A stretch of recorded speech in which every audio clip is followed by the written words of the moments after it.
Alhamdulillahi Rabbil Alamin. Wassalatu wassalamu ala ashrafil anbiya'i wal mursalin wa ala alihi wa sahbihi ajma'in. Asyhadu an la ilaha illallah wahdahu la syarika lah wa asyhadu anna Muhammadan abduhu wa rasuluh. Allahumma shalli ala Muhammad wa ala alihi wa sahbihi ajma'in. Amma ba'd. Bapak-bapak dan ibu-ibu, adik-adik sekalian, pertama-tama marilah kita selalu bersyukur kepada Allah Subhanahu wa taala. Yang mana Allah Subhanahu wa taala tidak pernah henti-hentinya mencurahkan nikmatnya kepada kita. Terutama kita telah diizinkan Allah Subhanahu wa taala untuk bertemu dengan bulan suci Ramadan. Bukan cuma bertemu, tapi disehatkan oleh Allah jasmani dan rohani kita. Allah mempertemukan kita dengan bulan Ramadan bukan berarti diri kita bersih, bukan berarti kita dengan dosa. Mungkin karena kita banyak dosa inilah, karena kasih sayang Allah, maka kita dipertemukan dengan bulan yang mulia. Bapak Ibu yang kami hormati, tidak mungkin seseorang membawa pakaian bersih ke laundry. Ada tukang laundry yang nama amin. Tidak mungkin orang memasuk pakaian yang bersih ke mesin cuci. Pasti yang dibawa ke laundry pakaian kotor, pakaian yang sudah malu. Benar ya? Pasti. Makanya Allah pertemukan kita di bulan Ramadan ini, mungkin Allah akan mencuci hati kita, akan membersihkan dosa-dosa kita. Makanya kita dipertemukan dengan bulan Ramadan ini. Karena kalau kita sudah bersih, mungkin sudah tidak ketemu lagi dengan Ramadan ini. Bapak Ibu yang kami hormati, kami akan menyampaikan salah satu firman Allah, salah satu surah yang sangat populer dan kita semua hafal. A'udzubillahi minasyaitonir rajim. Wal 'asri innal insana lafi khusrin illal ladzina amanu wa 'amilus shalihat wa tawassaw bil haqq wa tawassaw bis sabr. Allah berfirman, Allah di sini bersumpah demi waktu, sesungguhnya kalian manusia dalam keadaan yang sangat rugi. Sangat rugi. Siapapun kita pasti rugi. Menurut ayat ini, manusia itu dalam keadaan rugi. Siapapun kita, yang kaya rugi, yang tidak kaya apalagi, yang pejabat rugi, yang rakyat apalagi rugi ya. Cuma ada 3 di sini tidak rugi. Illal ladzina amanu wa amilus shalihat wa tawassaw bil haqq wa tawassaw bis sabr. Yang tidak rugi kata Allah hanya pertama orang yang beriman kepada Allah. Illal ladzina amanu, orang yang beriman. Apakah cukup dengan beriman? Ternyata tidak cukup dengan beriman baik. Harus aman wa amilus shalihat. Harus beriman dan beramal soleh. Sebab kalau kita cuma beriman baik, yakin Allah itu ada, yakin Nabi Muhammad itu Nabi terakhir, kita kalah dengan iblis. Iblis yakin betul Allah itu ada. Kalau dia sudah bertemu dengan Allah, iblis sangat yakin surga dan neraka itu ada.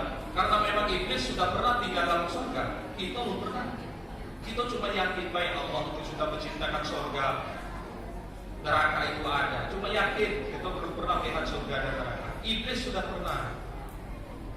Jadi kalau kita cuma yakin, yang penting yakin Allah itu ada, Muhammad itu Nabi yang terakhir, itu kalah dengan iblis. Tidak cukup dengan yakin, tetapi harus wa'amilus sholihat, harus beramal soleh. Kemudian apa sudah cukup juga dengan beramal soleh? Ternyata belum cukup lagi. Kita harus watawassaw bil haqq, watawassaw bis sabr. Harus saling menasehati dalam kebaikan dan saling menasehati dalam kesabaran. harus dakwah. Dulu di zaman Nabi Allah Musa alaihissalam, umat Nabi Musa ini kalau ibadah luar biasa.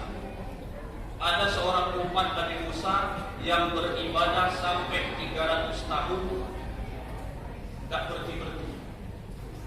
Baru kabarnya dia beribadah sujud di atas batu sampai batunya nyentelong. Sampai batunya nyentelong. 300 tahun dipakai itu. Suatu hari Nabi Musa datang kepada orang ini. Assalamualaikum. Waalaikumsalam. Ya Rasulullah, kau datang, terima kasih wahai Rasulullah, kau dalam kunjung negara. Kepala engkau datang wahai Rasulullah, kata seorang laki-laki. Aku sudah beribadah 300 tahun wahai Nabi. Kira-kira tanyakan kepada Allah, kira-kira surga mana yang layak saya tempati? Tinggi. Surga mana? Ditanya oleh Nabi Musa, karena memang Nabi Musa ini luar biasa, salah satu Nabi yang bisa ngomong dengan Allah langsung. Ditanya oleh Nabi Musa, wahai Allah, ini hambamu ini sudah ibadah 300 tahun, kira-kira surga yang mana dimasuk ini? Ternyata Allah menjawab, wahai Musa, katakan kepada lelaki itu bahwa dia akan masuk neraka yang paling bawah sekali. Setelah diomong, astagfirullahaladzim, kaget lagi. Ibadah 300 tahun masuk neraka. Oh, kita baru berapa? 30 tahun belum. Mungkin ada yang baru tahun ini mulai ibadah. Ini memilih ibadah, tidak pernah berdosa, tapi masuk neraka. Neraka yang paling bawah sekali itu. Akhirnya seorang laki-laki ini ngomong lagi dengan Nabi Musa, wahai Nabi Allah Musa, wahai Rasulullah, kalau memang takdirku sudah ditakdirkan untuk masuk neraka, tolong doakan lagi kepada Allah. Tolong kalau aku sudah masuk neraka, besarkan ukuran badanku, penuhi itu neraka dengan tubuhku. Biarlah neraka itu penuh dengan tubuhku, biar orang lain tidak ada yang masuk lagi ke dalam neraka karena sudah penuh dengan tubuhku. Menangis Nabi Musa dengan rombongan ini. Dan ternyata bukan cuma Nabi Musa nangis, malaikat pun nangis. Akhirnya Allah berfirman lagi kepada Nabi Musa, wahai Musa, katakan kepada lelaki itu bahwa dia akan masuk surgaku yang paling atas, surga Firdaus. Aneh begini, tadi masuk neraka, sekarang masuk surga. Kenapa ya Musa? Ternyata kalau tadi beliau ini beribadah, beramal soleh hanya untuk dirinya sendiri, yang dipikir dirinya dewe, yang pikir upai-upai masuk neraka lagi dong. Nah sekarang dia dengan berpikir beberapa menit, memikirkan umat, biarlah aku masuk neraka dewe, yang penting mulai jangan. Dengan pikiran seperti itu akhirnya berbalik 180 derajat. Orang ini ditakdirkan masuk surga. Bapak Ibu yang kami hormati, oleh karena itu mari kita sama-sama. Dakwah ini tidak perlu nak ilmu tinggi-tinggi, tidak usah nak setinggi Ustaz Tabudi, tidak usah nak setinggi Ustaz Subhan, tidak usah. Kalau nak setinggi mereka, ya kita tidak dakwah lagi. Tidak usah nak pasang dulu. Dakwah itu tidak cuma ceramah, tetapi dakwah itu kapan wes di mana wes sambil jualan cinta, jualan cilok. Sambil jualan jadi. Dakwah di mana pun jadi. Jadi mari kita dakwah itu kewajiban kita yang sudah mengaku beriman. Demikianlah ceramah kami ini baik. Kalau kita nak minum teh, jangan lupa minum teh jeruk. Cara makan ini bikin baik. Yang perlu dibanyaki isi amplop teh.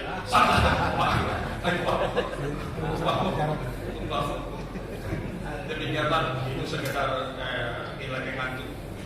Mudah-mudahan ini bermanfaat bagi kita semua. Amin ya rabbal alamin. Billahi taufiq wal hidayah. Wassalamualaikum warahmatullahi wabarakatuh.